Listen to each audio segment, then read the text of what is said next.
And to talk about the underside of GLP-1s is Dr. Kevin Small joining us now. Somebody who's originally from Nashville, Tennessee, I hear, but somehow has made New York home, and New York is lucky for it. Dr. Small, thank you for being with us tonight. How you doing? Thank you so much for Arthur for having me tonight. All right.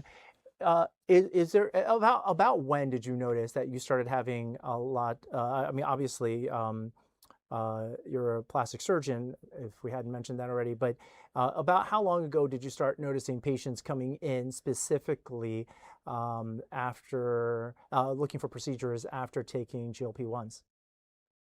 So I've been working at New York Bariatric Group for the past 9 years. The focus of the company was bariatric surgery, so surgery to lose weight, whether it's a band, bypass, or sleeve. And over the past 3 years, we've seen kind of a pendulum shift of those types of procedures decreasing and the prevalence of these GLP-1s. And the GLP-1s are fantastic medications.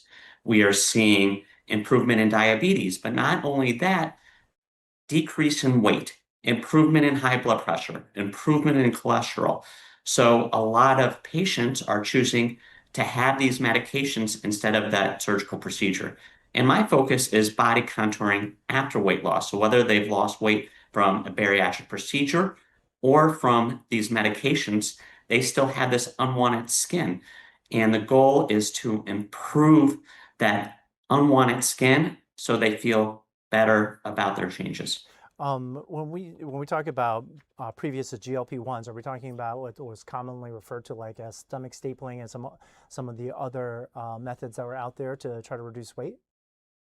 Correct. So before GLP-1s, people were having most commonly a gastric sleeve. And again, in our group, we've seen the reduction of about 50% of that procedure Hmm. and with the rise of GLP-1s. Um, and you talk about the clear benefits of the GLP-1s.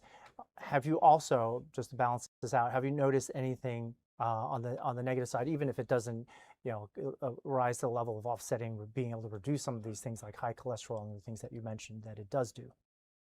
There's no question over the past year, we've seen an increased presentation in the emergency room directly correlating with GLP-1, that patients are coming into the emergency room with complaints of stomach pain, gastritis, nausea, vomiting, inflammation of the pancreas, inflammation of the gallbladder.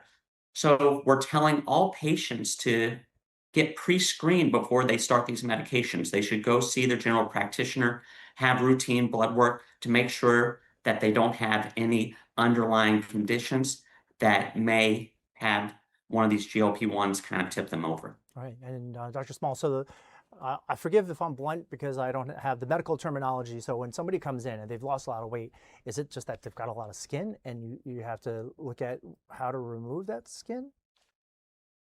Yeah, that's a great question. When some patients have lost 100 plus pounds, they have changes all over their body. I really divide the body into four different areas.